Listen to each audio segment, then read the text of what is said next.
Good evening, everyone. Welcome to another episode of Spilling Tea. I am your host, Tiffany Daniels, and we're going back to that horrible world known as the JRC. But before we get going this evening, a few of the usual disclaimers. First of all, I love you, Bath and Body Works, but curse you! So I got a bunch of the oil wallflowers to get this place smelling halfway decent, and for the love of God, I cannot get the top lids off of the freaking wallflower so that I can put them in their little things and plug them into the wall.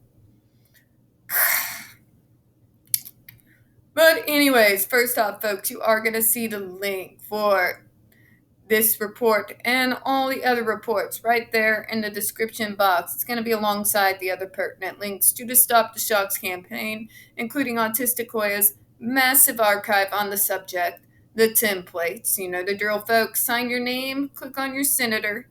We also have the ever-present and self-explanatory Change.org Shut the Judge Rotenberg Center Down petition. Now, folks, when we talk about the JRC, you're going to hear vivid descriptions of and catch clips of surveillance footage of people with disabilities getting tortured and abused. If you got young children present, please use your headphones. Also, folks, it is now 5:01 in the evening. I am exhausted. It was back-to-back madness. So if I stumble over my words, my apologies in advance, all right? Alright, so this incident took place in June 22nd, 2012. Okay, it actually took place on the 19th, but at least they updated their forms. So, allegation to be investigated. On June 19th, 2012, ALV wanted more food, but was not authorized and threw a salt shaker at Blank. Blank left the room, and when Blank returned, ALV had a large cup of hot rice casserole, which ALV threw at Blank. Blank sustained severe blistering burns to the face and neck. When Blank contacted the ALAB agency, ALABS did not offer an ambulance for Blank, nor police notification for ALV's escalated behaviors. ALAB agency informed Blank that she would have to stay at location until a replacement arrived, resulting in a 2-hour delay in treatment. Randolph police were notified and will interview. ALV will be charged with assault and battery with a dangerous weapon, as well as assault and battery on a healthcare worker. ALV are unknown by reporter and ALV behavioral. Okay, let me get this straight. You shock them, you starve them, and then you get surprised when they get aggressive with you? Really? Really?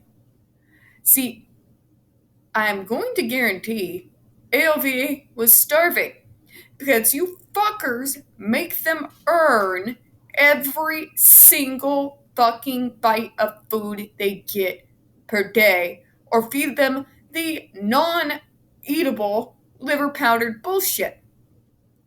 So do you think that I blame the victim at all for retaliation? No.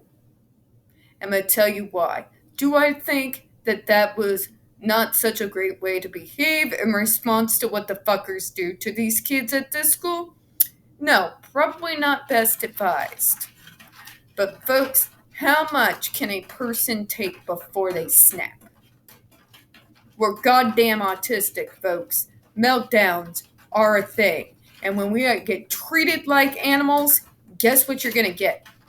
The fucking animal. Just saying. Oh, but you see, reports like this is what they use to excuse what they do to the kids here. They're going to say they deserve it. They're aggressive. They're going to hurt other people. They put that orderly in the hospital. Guess what, folks? There are other people in similar facilities all around the world. You work in healthcare in this type of facility, you're going to get fucking hurt. All right? That's how it works. But when you are in this situation right here, what they're going to do is use it as an excuse to torture, starve, and traumatize these kids.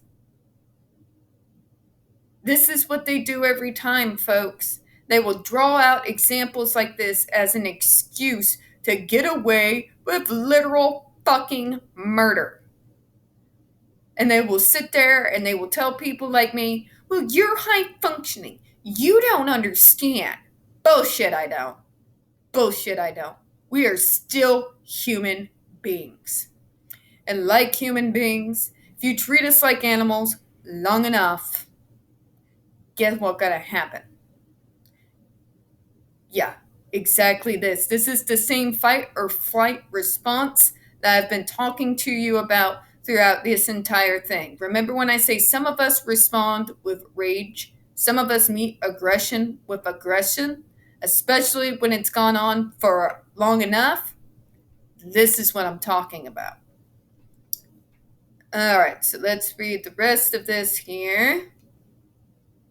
LAB1 is the victim. There's the signs. Okay. Briefly explain the incident. Judge Rotenberg sent her blank in a Randolph police station with severe burns on her neck and face. Reporter will go to location to gather further information. ALV wanted more food, but was not authorized and threw a salt shaker at blank blank and walked out of the room. And when she returned, ALV had a large cup of hot food from a tray, rice casserole, and threw it at blank. It appears it made second-degree burns, and they were severe and blistered. ALV was restrained, and Blank was advised that she must stay at location till Blank came, which was approximately 2 hours later. So there was a delay in Blank getting prompt medical treatment. Agency did not even offer an ambulance for Blank or police for ALV's escalation of behavior. Blank will need further follow-ups for the burns. In fucking otherwise, what they're saying here, look at that. Look at that wording there. They were not authorized to have more food. So it makes you wonder, how much food were they actually allowed to have? How much did they have to fucking perform like a goddamn circus animal in order to get each and every single bite? Yeah, folks. But they're going to put all the blame on the victim, and they're going to sit there and say, see, this is why you people deserve this. You're criminals. You hurt people. And this is what you deserve. Well, I'm sorry, folks. But if somebody was going to put me on a 4-point restraint board and shock me every time I breathed in a way that they didn't approve of, if someone was going to regularly make me earn each and every single bite of food, literally earn my right to eat, if someone's going to deprive me of sleep, I'm gonna fucking snap. And there's gonna be a whole lot worse than burns. Now, do I excuse the ALV's behavior here? Don't get it twisted. No, it is never right to attack someone in this manner. But take into consideration their mental state at the time, folks. They are starved, they are sleep deprived, they are shocked on a semi-regular basis. Think what that kind of mindset is like. And I will leave it there at that. Now, folks, we don't get very many views on this channel, especially on this subject. And the few that we do get do tend to get removed from time to time. So, folks, please don't forget to hit that like button, hit subscribe, and don't forget to hit the comments. Let me know what you think on this one, because this is really the first one that we see that it is a student striking back. Let me know, do you think that that student should have been arrested and hauled off to jail, or that their mental state, considering the conditions that their quote-unquote program put them in, might explain that aggressive behavior. And that maybe, perhaps, if they weren't treated as less than animals, they might have not felt the need to snap. Please let me know what you think. And as always, folks, we do hope you have a good one. Bye.